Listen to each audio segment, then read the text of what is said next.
Hey everyone, good afternoon guys. I hope आप अच्छे होंगे। बहुत अच्छी आपकी तैयारी चल रही होगी। पेपर के लिए बहुत कम टाइम रह गया है। अच्छे से आप मतलब तैयारी पे लग जाइए, क्योंकि जून में आपका पेपर होना है। एप्लीकेशन फॉर्म की वेट मत करना, क्योंकि बहुत लेट हो जाएगा। ठीक है ना, जून में आपका पेपर होगा, फिक्स है ये। तो आज की क्लास है हमारी रोमांटिक एज पे। रोमांटिक एज पे आज हम डिस्कस करेंगे। तो स्टार्ट करते हैं।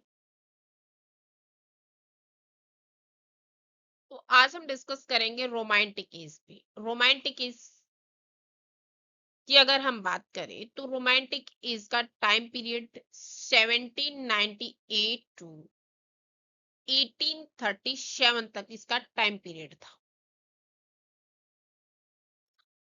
अब हम रोमांटिक एज के जो हिस्टोरिकल बैकग्राउंड है, यानी जो बैकग्राउंड में हुआ है, उस पे डिस्कस करेंगे, ताकि आपको अच्छे से समझ आ जाए। रोमांटिक एज, रोमांटिक एज से पहले रोमांटिक एज से पहले न्यू क्लासिकल और ऑगस्टिन एज थी। ठीक है, यानी जो रोमांटिक एज थी उससे पहले new classical and Augustan age थी, जिसमें लॉजिक, रूल्स एंड रीजंस को मतलब ज्यादा इंपॉर्टेंस दी जाती थी। यानी रूल्स एंड रीजंस को इंपॉर्टेंस दी जाती थी। रोमांटिक राइटर्स ने इसके अगेंस्ट आवाज उठाई, यानी उनको ये चीज पसंद नहीं थी रोमांटिक राइटर्स को। और उन्होंने कहा कि जो पोएट्री है, पोएट्री माइंड से नहीं बल्कि दिल और इमोशन से आनी चाहिए। क्लियर? यानी पोएट्री सिर्फ माइंड से नहीं बल्कि दिल और इमोशन से आनी चाहिए। ये पॉइंट क्लियर हो गया। एंड नेक्स्ट पॉइंट हमारा इंडस्ट्रियल रेवोल्यूशन। इंडस्ट्रियल रेवोल्यूशन का क्या असर था? इंग्लैंड में बड़ी बड़ी फैक्ट्री एंड मशीन्स मतलब लग रही थी। बड़ी बड़ी फैक्ट्री एंड मशीन, वहां पे बहुत ज्यादा पोल्यूशन हो गया। यानी फैक्ट्री की वजह से, यानी मशीन्स लगने की वजह से पोल्यूशन बढ़ गया, और नेचर से मतलब लोग दूर होने लगे। लॉस ऑफ नेचर, यानी लोग नेचर से दूर होने लगे।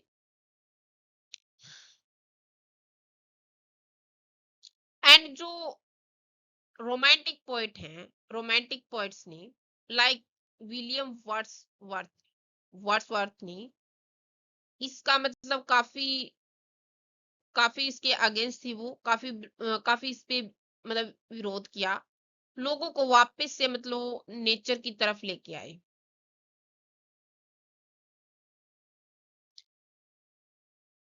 लेकिन क्या है, विलियम वर्ड्सवर्थ को मतलब नेचर सिर्फ एक जगह नहीं, एक प्लेस नहीं, बल्कि एक टीचर थी, उसका एक गुरु थी। ठीक है, तो ये है इंडस्ट्रियल रेवोल्यूशन का मतलब इस पे क्या असर पड़ा था। बड़ी बड़ी फैक्ट्रियां ओपन हो गई थी, यानी मशीन्स लगने लगी थी वहां पे, और पॉल्यूशन बहुत बढ़ गया था। इस वजह से लोग मतलब काफी मतलब दूर हो गए थे इन चीजों से। और जो रोमांटिक पोएट्स थे, विलियम वर्ड्सवर्थ ने उसका काफी मतलब विरोध किया, और वो नेचर्स की तरफ मतलब वापस से उनको लेके आए। और वो फिर लास्ट में बोलते हैं कि जो नेचर है सिर्फ एक जगह ही नहीं है, बल्कि वो एक टीचर थी। ये है इंडस्ट्रियल रेवोल्यूशन। नेक्स्ट हम बात करेंगे फ्रेंच रेवोल्यूशन पे। फ्रेंच रेवोल्यूशन क्या था? फ्रेंच रेवोल्यूशन की अगर हम बात करें तो ये 1789 में आया। एंड यहाँ पे इक्वालिटी और फ्रीडम की बात हो रही थी। ठीक है, यानी जो फ्रेंच रेवोल्यूशन है उसमें फ्रीडम इक्वालिटी, जो रोमांटिक पोएट्स को मतलब बहुत ज्यादा इनको इंस्पायर किया, इनको काफी मतलब ये अच्छा लगा। एंड उन्हें लगा कि जो मतलब एक नई जनरेशन, जो न्यू जनरेशन आएगी, मतलब आगे कोई गुलामी नहीं होगी या कोई बाउंडेशन नहीं होगी, एंड इंसान फ्रीडम इंसान फ्रीडम होगा, यानी इंडिपेंडेंट होगा। ठीक है, यानी वो अपने तरीके से जी पाएगा। नेक्स्ट हम बात करेंगे, नेक्स्ट हम बात कर रहे हैं डिससैटिस्फिकेशन, डिससैटिस्फिकेशन विद रीजन एंड रूल्स, यानी रूल्स एंड रीजंस के साथ। तो यहाँ पे क्या हो रहा था, पहले की तो मतलब जो बोलते हैं शायरी बहुत ही मतलब रूल से काफी बंधी हुई थी, यानी उनपे काफी रूल्स थे शायरी पे। एंड जो रोमांटिक पोएट्स ने उन रूल को मतलब नहीं माना, उन रूल को तोड़ दिया। उन्होंने मतलब सबसे ज्यादा इंपॉर्टेंस किस चीज को दी, उन्होंने सबसे ज्यादा इंपॉर्टेंस इमेजिनेशन को दी, इमेजिनेशन एंड इंट्यूशन को मतलब सबसे ज्यादा ऊपर रखा। एंड उनका मानना था कि जो पोएट हैं वो अपनी फीलिंग मतलब बयां करने के लिए किसी भी मतलब रूल्स की जरूरत नहीं है, यानी जो अपनी फीलिंग्स बताने के लिए उसको किसी रूल की जरूरत नहीं है।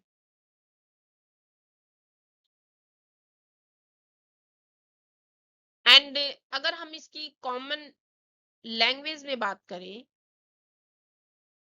तो जो पहले की पोएट्री है, अगर हम सिंपल तरीके से मतलब बात करें, तो जो पहले की जो पोएट्री थी, सिर्फ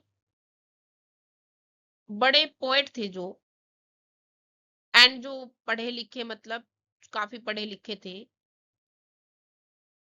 यानी उन पढ़े लिखे लोगों के लिए ही होती थी पोएट्री। जो रोमांटिक राइटर्स ने मतलब ये फैसला लिया था कि वो कॉमन मैन्स लैंग्वेज में भी लिखेंगे, ताकि हर किसी को मतलब ये अच्छे से समझ आ सके।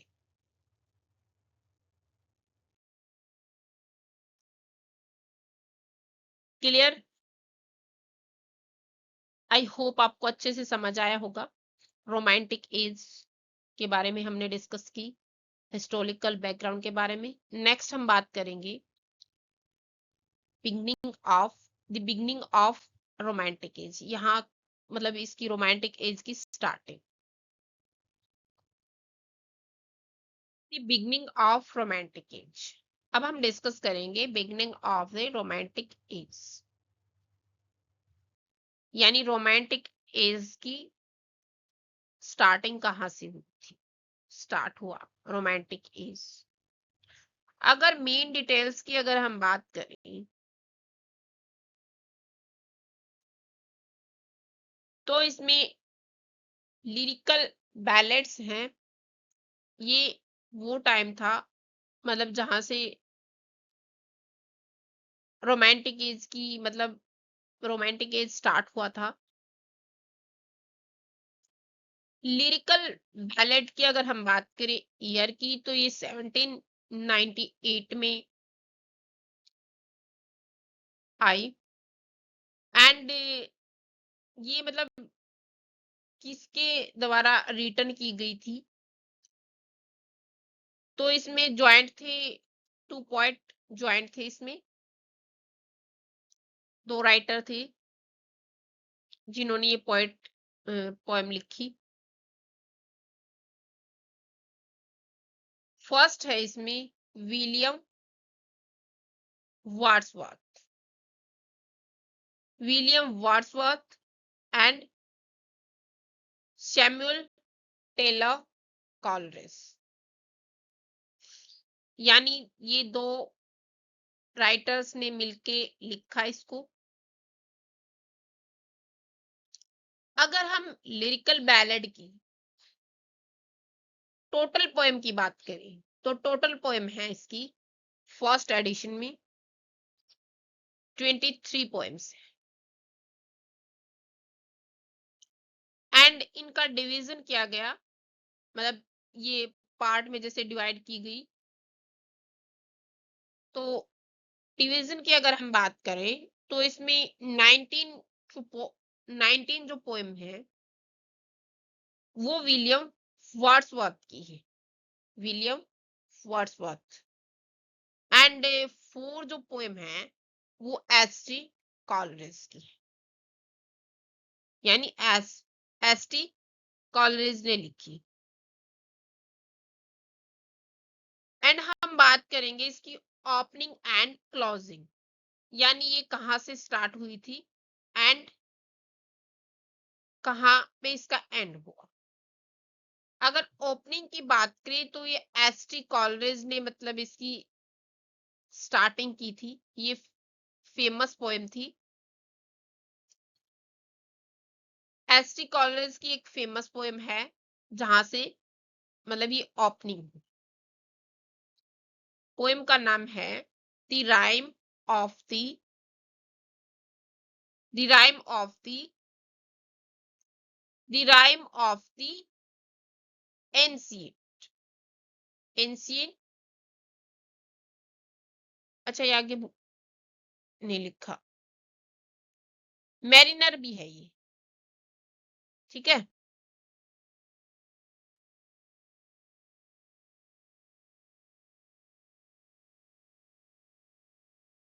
यानी the rhyme of the ancient mariner. And अगर हम इसकी क्लोजिंग पोएम्स की बात करें, यानी एंड कहां पे हुआ इसका, तो एंड हुआ विलियम वर्ड्सवर्थ ने इसका मतलब एंड किया। और कौन सी पोएम थी, Tintern Abbey, Tintern Abbey.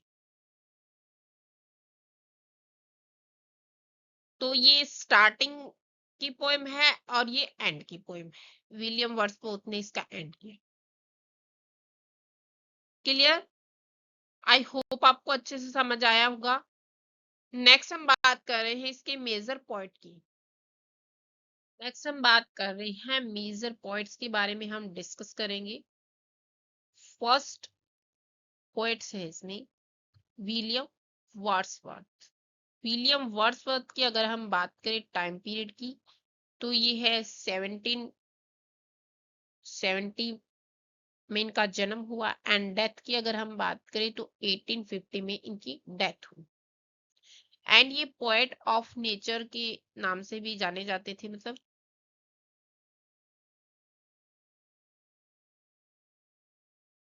And importance work की अगर हम बात करें, इनका इम्पोर्टेंस वर्क था Tintern Abbey, Tintern Abbey. And next poem थी इसकी, नेक्स्ट पोएम है the prelude, the prelude, the prelude है ये। तो ये इसकी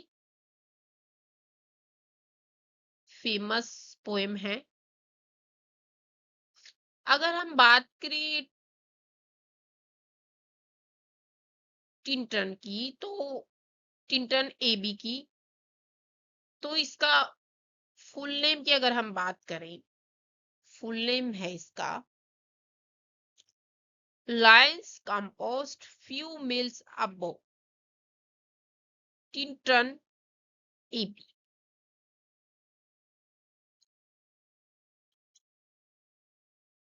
एंड नेक्स्ट पोएट है सैमुअल सैमुअल कॉलरिज के बारे में हम डिस्कस करेंगे। इसकी फेमस पोएम है, यानी फेमस वर्क है इसका, the rhyme of the ancient mariner. ये बहुत फेमस पोएम थी, अभी जैसे मैंने डिस्कस किया था।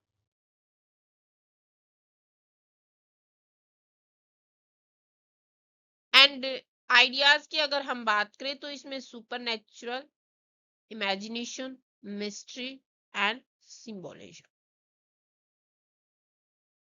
पे इन्होंने बात की है।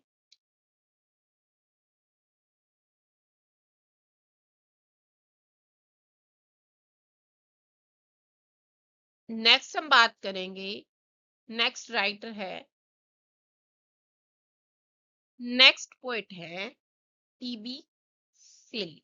टीबी सेली, अगर हम इसके जन्म की बात करें तो ये 1792 में इनका जन्म हुआ एंड डेथ की बात करें तो 1822 में इनकी डेथ हुई। एंड इनका फेमस वर्क है, वर्क की अगर हम बात करें तो इनका फेमस वर्क है ode to the west wind point, ode to the west point. इसमें क्या हो रहा था, काफी मतलब जो पोएम थी वो चेंज एंड मतलब होप के बारे में मतलब ये दी गई है ये पोएम।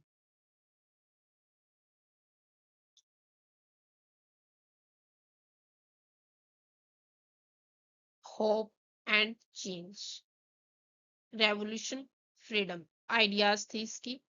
मतलब आइडियाज के बारे में अगर हम बात करें तो revolution, freedom, hope and change इनके आइडियाज थे।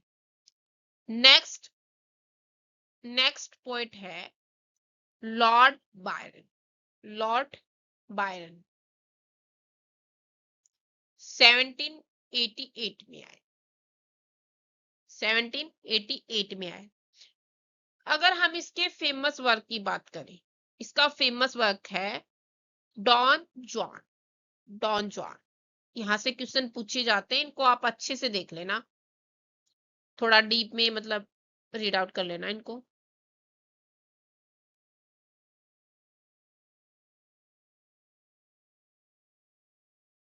एंड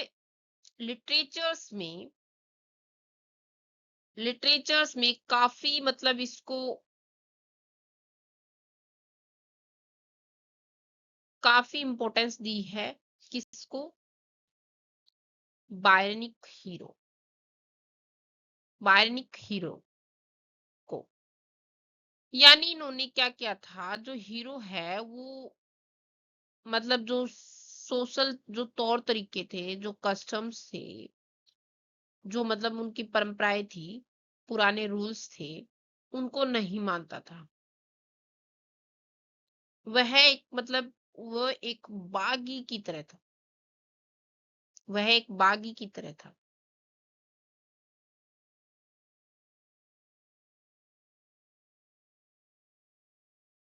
यानी वो अपने ऊपर एक प्राउड, बहुत प्राउड होता था अपनी मतलब जो कामयाबी है उसको देख के।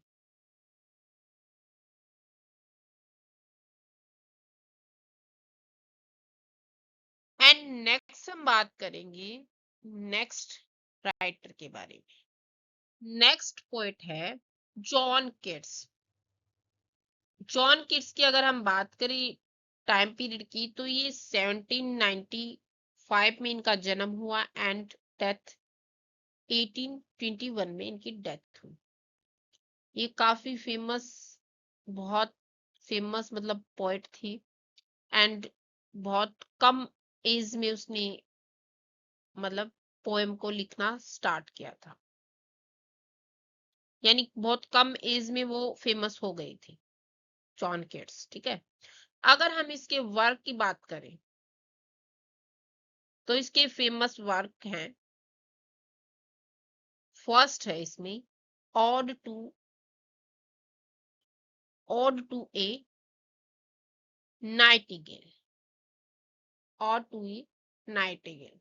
सेकंड है odd on A, odd on A Grecian earn, Grecian earn. अगर हम ऑड टू ए नाइटिंगेल की अगर हम बात करें तो ये पोएम है जो वो जो बुलबुल चिड़िया के बारे में, मतलब ये पोएम है, काफी स्वीट उन आवाज, मतलब वॉइस है उनकी।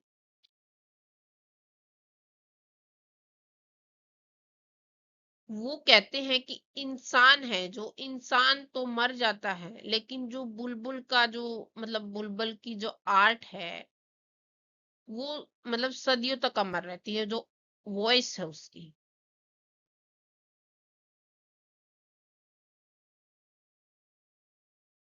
ठीक है। नेक्स्ट, हम नेक्स्ट पोएम की अगर हम बात करें, odd on the Grecian earn. इसने ये किस पे बेस्ड है? यूनानी बर्तन पर ये मतलब बेस्ड है, जिस पर एक सुंदर मतलब एक पिक्चर बनी हुई है। किड्स कहते हैं कि मतलब किड्स ने बोला कि ये जो बर्तन पर मतलब जो इमेज कभी पुरानी नहीं होगी, न ही कभी मतलब ये मिटेगी। पोयम में ये मतलब कि सुंदरता कभी खत्म नहीं होती। ठीक है, यानी पोएम का जो मेन पर्पस है वो कहना चाहता है कि जो जो सच्ची सुंदरता है वो कभी खत्म नहीं होती। ठीक है। एंड इसके जो आइडियाज थे वो थे beauty, art, beauty is truth, truth, beauty. ठीक है। नेक्स्ट हम रोमांटिक प्रोज राइटर्स के बारे में डिस्कस करेंगे। नेक्स्ट हम बात कर रहे हैं रोमांटिक प्रोज राइटर्स के बारे में, यानी जो रोमांटिक प्रोज के राइटर्स थे उनके बारे में हम डिस्कस करेंगे। चैन चेन अगस्टिन, चेन अगस्टिन के बारे में हम डिस्कस करेंगे।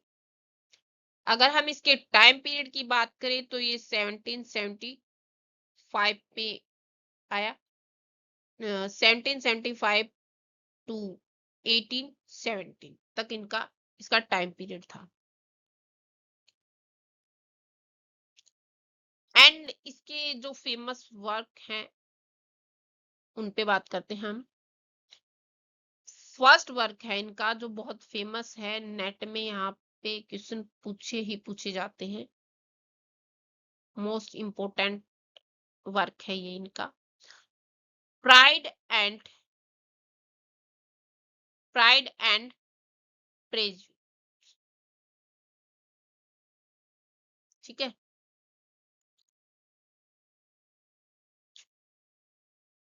यानी pride and praise this. Next है, नेक्स्ट वर्क की अगर हम बात करें तो ये है एमा, एमा।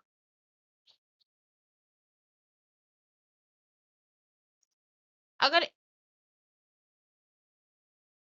एमा की अगर हम बात करें तो ये स्टोरी किस पे है? ये स्टोरी है एक अमीर एंड चुलबुली मतलब एक लड़की है एमा, उसकी स्टोरी है ये। एंड वो दूसरों की मतलब शादियां कराने की शौकीन है, यानी दूसरों की मैरिज में मतलब काफी इंटरेस्टेड है वो।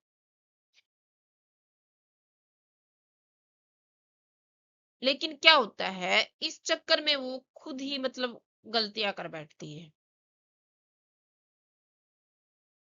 यानी वो शादियों के चक्कर में, मैरिज के चक्कर में वो खुद ही मतलब बहुत सारी मिस्टेक करती कर बैठती है। नेक्स्ट वर्क है, नेक्स्ट वर्क की अगर हम बात करें तो नेक्स्ट वर्क है sense and sensibility, sense and sensibility, ये दो बहनों की मतलब स्टोरी है, एलिनोर और मैरियन की मतलब स्टोरी है ये, सेंस एंड सेंसिबिलिटी, यानी दो सिस्टर की ये स्टोरी है जिनका नाम है एलिनोर एंड मैरियन, मैरियन। एक जो उसकी सिस्टर है वो सेंस से काम लेती है और दूसरी है वो सिर्फ फीलिंग यानी सेंसिबिलिटी से काम लेती है। नेक्स्ट हम बात करेंगे मेरी सहेली की। मेरी सहेली की अगर हम बात करें टाइम पीरियड की तो ये 1797 टू 1851 तक इनका टाइम पीरियड है। अगर हम इसके फेमस वर्क की बात करें, फेमस वर्क है तो इनका फेमस वर्क है जो सबसे ज्यादा पूछा जाता है, वर्क है इनका फ्रैंकेस्टाइन, फ्रैंकेस्टाइन। सेकंड वर्क की अगर हम बात करें तो सेकंड वर्क है इनका the last man, the last man.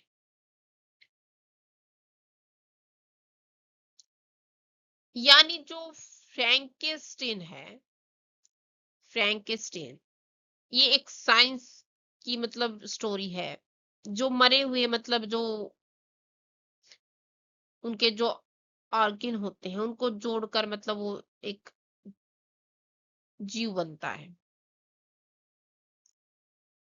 बाद में मतलब बोलते हैं कि ये आत्मा बन गई है ना, इस तरीके से मॉन्स्टर बन जाता है। First time science fiction story में से एक माना जाता है, मतलब साइंस में पहली बार मतलब जो पहली बार साइंस फिक्शन की स्टोरियों में मतलब एक माना जाता है, ठीक है। एंड नेक्स्ट वर्क की अगर हम बात करें द लास्ट मैन, तो ये एक ऐसी मतलब वर्ल्ड की स्टोरी है जहां पे मतलब बहुत सारी मतलब बीमारियां फैलने के बाद अंत में मतलब लास्ट में सिर्फ एक इंसान बचता है। बहुत सारी जैसे यहाँ पे अगर हम बात करें जैसे कोरोना फैल गया था तो बहुत बहुत सारे लोगों की मतलब डेथ हो गई थी, तो वहां पे सिर्फ एक इंसान ही मतलब बचता है। एंड ये तीनों इनकी फेमस नॉवेल्स हैं।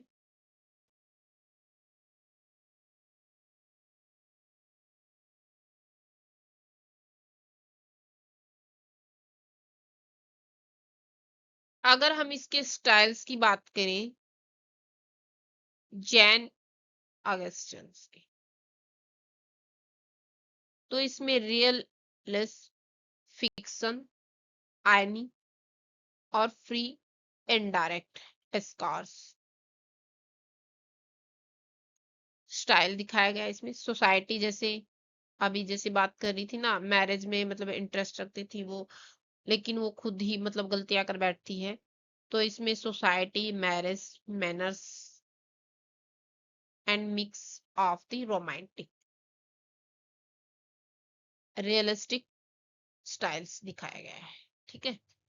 यानी रियलिस्टिक स्टाइल्स में दिखाई गई हैं। नेक्स्ट हम इसके थीम्स के बारे में, जो मेन थीम्स हैं इसकी उनके बारे में डिस्कस करेंगे।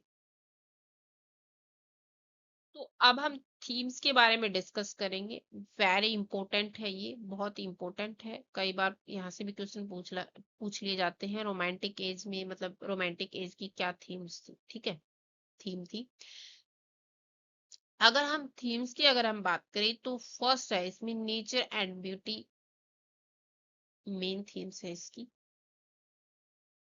फ्रीडम एंड रेवोल्यूशन,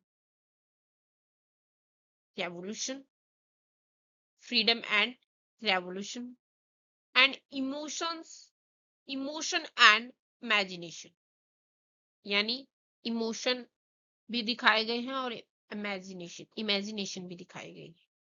एंड इसमें एक्सपीरियंस भी दिखाया गया है, इंडिविजुअल एक्सपीरियंस। एंड लास्ट अगर हम बात करें तो इसमें सुपर नेचुरल एलिमेंट्स भी इसकी थीम है। तो आज की क्लास यहीं तक थी गाइस। कल फिर हम इसी क्लास में मिलते हैं, 12 बजे हमारी क्लास होती है।